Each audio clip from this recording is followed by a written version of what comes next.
Hey guys, Pie Guy Rules here, and it seems like a pretty good time to stay inside and watch TV. Or streaming service. Although, I suppose whether you're watching cable or something streaming, you are still technically watching the television.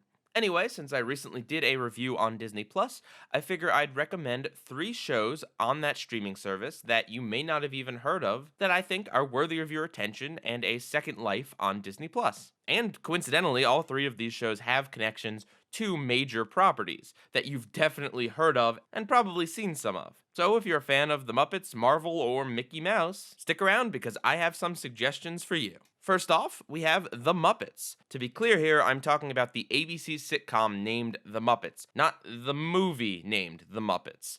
It's a fair mistake to make, and even Disney Plus's background seems to be a little confused about whether this is the movie or the show. Anyway, the show aired on ABC from 2015 to 2016, clocking in at only 16 episodes. It obviously has the beloved Muppet characters going for it, but the show was also filmed in a mockumentary style, and it's about the Muppet Gang working on a late night talk show hosted by Miss Piggy. It essentially tried to be a modern sitcom take on the original Muppet Show. There's celebrity guest stars, show production humor, and music numbers. They just replaced the skits with sitcom storylines. Like Kermit finding a new love in a different pig that is not Miss Piggy that causes a lot of drama around the set, considering he's the producer of Miss Piggy's show. It's also worth noting that halfway into the show, the format of Miss Piggy's talk show changes to be more of a variety show that incorporates more of the Muppets into it, which makes the show resemble the original Muppet Show even more closely.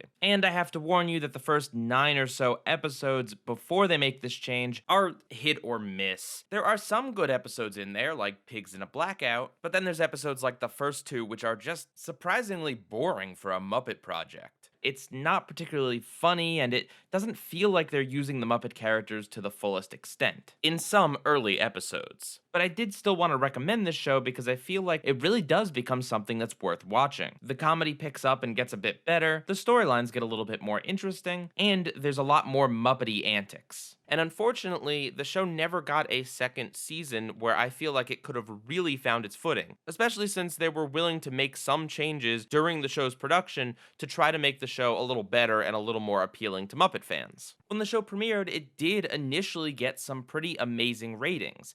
However, the lackluster first few episodes unfortunately meant that there was a big drop off, and it seems like not enough people stuck around for when the show actually started getting good. There was also this weird backlash where people were upset that there was a quote hot Miss Piggy Muppet. But to be honest, Denise really isn't even in the show that much, especially after the retool. There was also this group 1 Million Moms that was heavily offended at the fact that the Muppets were placed in adult situations. Which, if you know anything about the Muppets, you know that although they remain mostly family friendly, the franchise has never been afraid to go a little bit more adult. The show later satirizes the 1 Million Moms in a really great episode where Miss Piggy has a wardrobe malfunction. But it's not what you think, there's a good Muppet twist on that idea. But the show never shed its reputation of those first few lackluster episodes. Fair warning, there is indeed a cliffhanger ending, but considering how the show is, I think it's pretty obvious exactly what happened after the cameras stopped rolling. Now on to my second recommendation, in no particular order, of course. We have another ABC show that had a short run, tied into a greater franchise, and aired from 2015 to 2016. I'm talking about Agent Carter, which is a part of the Marvel Cinematic Universe. And right off the bat, one of the best reasons to watch this show on Disney Plus is the fact that it's actually a drama. As I stated in my Disney Plus review, there is very few dramatic shows on Disney Plus, and Agent Carter is a dramatic action-adventure spy series. So based on that alone, I highly suggest Agent Carter if you're looking for a break from a lot of the more family-friendly comedy-type stuff. Oh, and by the way, this show is rated PG, yet it features little girls snapping each other's necks and piles of corpses. Anyway, Agent Carter picks up where Captain America 1 left off. Well, not the end of the movie where he wakes up in present day, but when Captain America is going down and telling Peggy that when he comes home, he'll finally have that dance with her. Unfortunately for her, Cap doesn't make it home. Well, in the original timeline anyway. And although Peggy misses him dearly, she is not the type to let that stop her from doing what she's meant to do. So, after the war, she gets a job with the SSR, where they are agents who deal with threats to the United States. Unfortunately for Peggy, she's living in the 1940s, so although she gets to work at this agency, a lot of the men there treat her like garbage. And the series is about her going on missions, dealing with Howard Stark and his wacky inventions that have gotten loose all over New York, while being aided by his butler, Jarvis, the only character originating in a Marvel TV show to actually make it into the movies. Anyway, Agent Carter is a pretty great show. It has a lot of really fun tie ins to the Marvel Cinematic Universe. Obviously, there's the tie ins to Captain America, and since she deals a lot with Howard Stark, there's ties to Iron Man, but there's a lot of other references and tie ins and little things that you would not expect. And I'm not going to give them away here. And if you're like me and you enjoy Agents of S.H.I.E.L.D., definitely give this show a shot because it's very much in the same vein. And as far as the feminist element of the show goes, I would have to say it's executed pretty perfectly. It's very difficult, in my opinion, to correctly do this sort of female empowerment story without making it seem clunky in one way or another. There's a real sweet spot this show hits, where it doesn't lecture you on why it's wrong to have these chauvinistic male perspectives, but it also definitely does have Peggy standing up and fighting against them. What I'm saying is the show definitely has a very positive feminist message without feeling preachy or like it's holding anything back. Plus, it makes for a more interesting story to have Peggy be this spy that everyone is underestimating. It's actually a plot point in the show that women in this period in time are often overlooked and make for great spies because of that. So yeah, it's a lot of fun, and it's very similar to a lot of other things that the Marvel Cinematic Universe has put out. It's also only 18 episodes, and it's a really cool show to watch after having seen Endgame.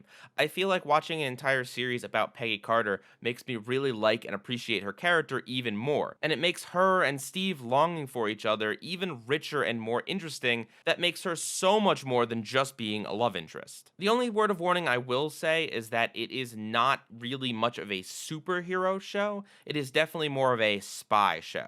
There are supernatural elements, but Peggy is not a superhuman, and most of the threats she faces are not superhuman, although they are aided by some futuristic technology. So don't go into it expecting that. And the last series on here I'm going to recommend is a little bit different in that it didn't air on ABC, didn't have a short run, and is still continuing to this day. And according to Disney, by 2014, the show had 135 million viewers worldwide. I am talking about Mickey Mouse. The Mickey Mouse television series? The Mickey Mouse shorts? Yeah, if there's one thing I don't like about this series, it's that it's just called Mickey Mouse, which makes it very hard to distinguish from the millions of other Mickey Mouse projects that exist on this planet. Anyway, why am I featuring such a popular thing on here, saying it might be overlooked? Well, because it's a series of shorts, and it's something that aired on the Disney Channel in between other things, it's very easy to miss out on these shorts if you turn off the channel during the commercials. And because it's a series of shorts, it doesn't get all that much press about it, and it just generally doesn't get as much attention as full-length TV shows do. There are a lot of really talented people behind this show, like Aaron Springer and Paul Ruddish, and it shows because the animation is so interesting. It's very stylized, but it's also very fluid and bouncy and reminiscent of old-timey cartoons while definitely maintaining a very clear modern design. If you like shows like SpongeBob with incredibly exaggerated character designs and over-the-top animation and visual gags, Mickey Mouse is definitely the show for you. There's a lot of stylistic things that I like about the series that just feel different. Like the fact that they didn't go with Mickey's usual voice actor and instead went with the guy who played the boom operator on The Office? Oh, apparently that dude's in a lot of things. Anyway, he voices Mickey in this falsetto that just fits the character, but also feels a little bit different from other Mickey voices. And honestly, that's a good way to describe the show. It fits Mickey Mouse to a T, but yet it's not afraid to expand and do things a little different. The sense of humor on this show is definitely weird at times. There's an episode where Goofy literally falls apart to pieces and Mickey and Donald have to put him back together. Oh, and another cool thing about the show's style is that a lot of episodes take place in very specific cities and countries around the world. And when Mickey is in those countries, he speaks that language. And there's no subtitles, basically meaning that the entire cartoon has to be understood by all languages without dialogue. Even though there is dialogue, and if you speak that language, I'm sure you get an an extra bonus out of the episode. And the show takes full advantage of setting these episodes in very iconic locations around the world. Just looking at the backgrounds, you can tell where some of these places are. Mickey Mouse is just a very vibrant, fun, lively cartoon. And there's a little under 100 episodes of the show, all available on Disney+. And those are my 3 recommendations. Please let me know down in the comments if you've decided to watch any of these shows because of this video. Or if you've already seen the shows, what do you think about them? And let me know if you want me to do another one of these videos, but for a different streaming service, highlighting some of the content that you might not know is there and you might have missed the first time it aired on TV. Stay home, stay safe. Pie Guy rules,